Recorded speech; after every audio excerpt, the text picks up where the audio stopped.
Hi, Dom. Thanks for joining us today. I hope you're Of well. course. I'm very well, Henry. How about yourself? Yeah, very good. Thanks. European markets keeping us busy. Sure it's exactly the same in the US for you with everything going on the politics side. Certainly is. So far, everything is down, but who knows? We could have another surprise pronouncement by our president, and that could still turn things up. But anyway, shall we start with discussing the data and the market over the past week? Yeah, absolutely. Yeah, please lead off. Okay, cool. So, basically, the data and the price action, I think, are really in sync. The price action, you look at what happened to equities and bonds since the beginning of the month. So equities are down about 6-7%. 2-year yields unchanged, 10-year yields up 10 basis points. So I think what this is telling us is that um, our president is lowering the growth prospects, but inflation prospects are unchanged, and that's going to limit the Fed ability to respond.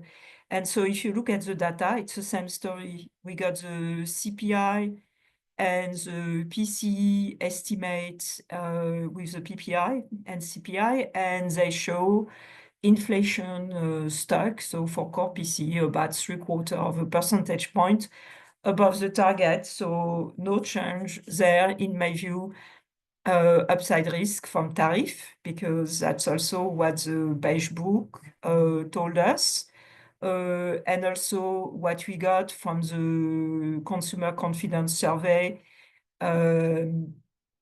today. Basically, a big increase in long-term and short-term inflation expectation on the back of the tariff increases.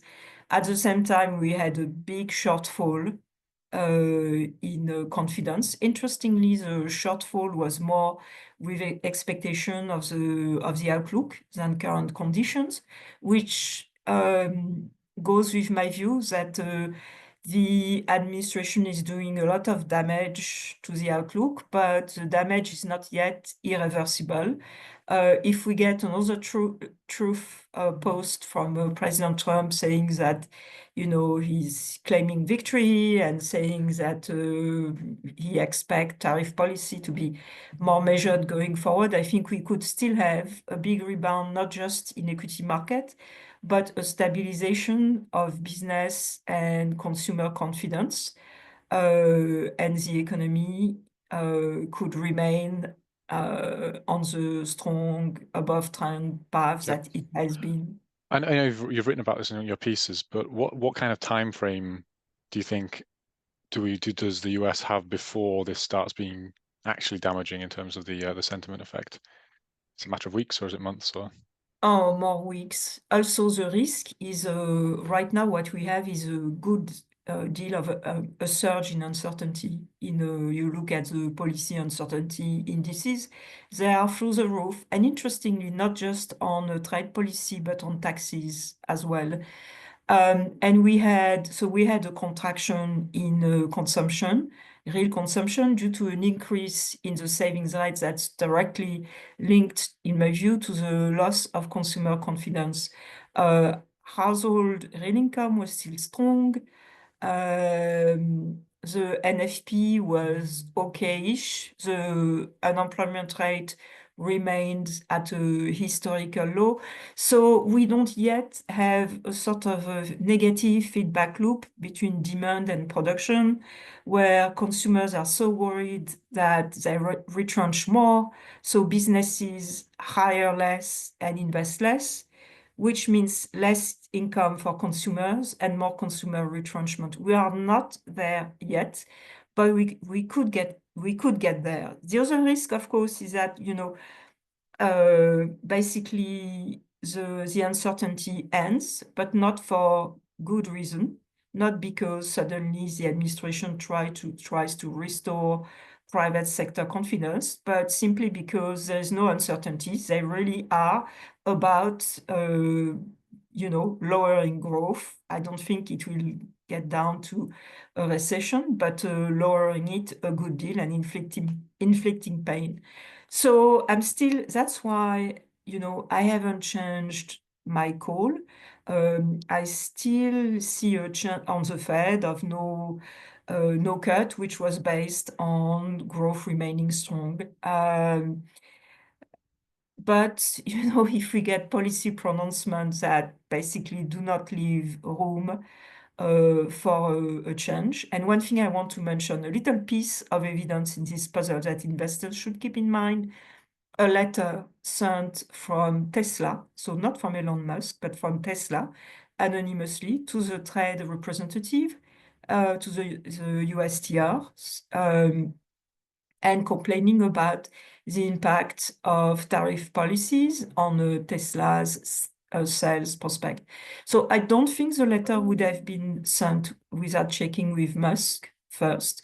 And to me, it is a sign that the more business and market-grounded members of the Trump team are kind of trying to sound the alarm and making him aware of the real impact of his policy pronouncement. So that's why, Yeah. not changing the view yet, but obviously I will if the data changes. That's very interesting because we do have some, 1st April is when European tariffs are going to come in and then going to rise on 13th of April. So it'll be interesting to see if my fear is if we get to that point, then it becomes a one-upmanship game, and at least in the near term, we may see tariffs get broader and broader in terms of tariffs on European goods, for example. But always room for, as you say, it's so volatile. The deals can be done in a week, kind of thing. So it can change fast. Yeah. The challenge is to not react to every truth, but to still keep in touch with the market action. Speaking of which, coming to next week, so Yep. we have the retail sales, and obviously with a bad confidence number we've just said. Also, if you look at high frequency data and at reports from consumer lender and retailers, retrenchment is in full swing. So there is a good chance of a negative surprise to the number. I tend to look more at the control group because it's what's used to build the estimate of consumption in the GDP number. The consensus is 30 basis point month on month, so I think there is good risk of downside. Which brings us to the Fed, which is going to be on Wednesday. So on Friday, just before the blackout, Powell set out expectations for this meeting, and it's basically on hold. And he said he needs more information on the net effect of government policies, and it is a net part of that comment, which is important because obviously we have a negative impact of tariff on supply. Everything becomes much more expensive to produce, and on demand, workers become poorer and profits go down. So in my view, there is no change to the SCP simply because there is not enough information to make a good quality change to the forecast. Also, the Fed, is trying very hard not to pick a bone with the administration. So if they lowered their growth estimate, for instance, this could be construed as excessive pessimism. So I'm expecting no change to the SCP. I think that Powell is going to be asked, what will you do if growth slows down, since inflation expectations have been moving up. And I think he will try to give a no answer. First of all, as a central banker, it behooves him to say that long-term inflation expectations are stable, because saying anything different would be an admission that he's not been doing his job. But I think he mentions this issue of short-term inflation expectation moving up, which I think suggests that reaction to a growth slowdown is going to be reactive, not proactive. So, and in terms of, you mentioned his, just from the SEC estimates for, is that including growth this year? You'd expect to stay the same, and what do they have for growth 2025? So they have something like quite close to their estimate of their long-term growth. I think it's 2.1%, something like that. So it's not a super high expectation. So, well, they've been consistently under predicting growth, but now growth is moving closer to their target. So we have in my view, the best aggregator of macro data. That's the GDP nowcast of the Atlanta Fed, which is showing growth negative in the first quarter, but largely due to a very freakish increase in the trade balance, which arithmetically lower growth, caused by a surge in imports of non-monetary gold in expectation of the tariff. So I think definitely the trade balance trend is down because of people trying to front run the tariff.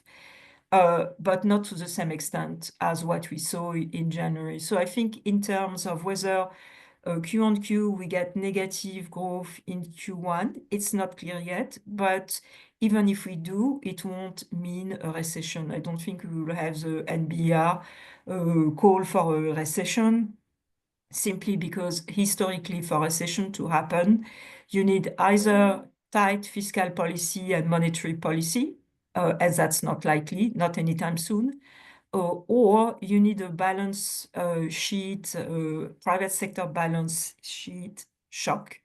And again, those are strong. Household and the corporate sector in the US have been deleveraging due to fast nominal growth, but also because during the pandemic, you had enormous transfers from the public to the private sector. So what you have, if you will, is a kind of a debt swap between public and private sector. Public sector took on more debt, which lowered the debt of the private sector. So not calling for recession, and still hoping for some policy rationality, so that I don't have to change my Fed call, but the hopes are getting thinner and thinner by the day. And what I'm guessing that tariffs are going to be the main, I guess, or just Trump policy are going to be the main topics of the presser, I guess. Do you think it's going to be an easy one for Powell, or is it going to be, are they going to bat away questions quite easily, I think? Sure. So Powell is the art of the Powell is the best artist in the specialty of non-answer answers. But what I think he will do is to, number one, he will try to reassure everybody that the economy is strong. And it's true, until we had this policy madness, the fundamentals were actually very good. Number two, he will say that the Fed is well placed to react to, employment or inflation surprises. And number three, he will try very, very, very hard to not say anything that could be construed as negative on the administration policies. And I would say that in terms of the Fed independence, this slowing down of the economy by the administration in a way reinforces the Fed power as a source of economic stability. At the same time, if the administration weakens growth, the Fed mandate is clear. It has to take fiscal policy and basically non-monetary policy as given and try to stabilize the economy. So you could describe the Fed as, in a way, the policy mopping outfit of last resort. That's a very good analogy. Thank you so much Ben, for Tom. Sorry. There's obviously for all our clients, there's Dom's put out quite a few pieces this week. on the FOMC, on the labour market, on inflation. So for all her sort of more in-depth views, please check that out. We've also got a couple of interesting other articles that I would sort of point people towards. Bilal's put one on about what investors are thinking. Ben has with Varesh put out the FX Weekly on sort of trade scenarios for Europe versus US. And then I put out a piece on European labour market and why it's tightened and I expect it to keep tightening despite all the headwinds. So please do get in touch. And thank you once again, Dom, for a very, very informative conversation. Thanks, Henry.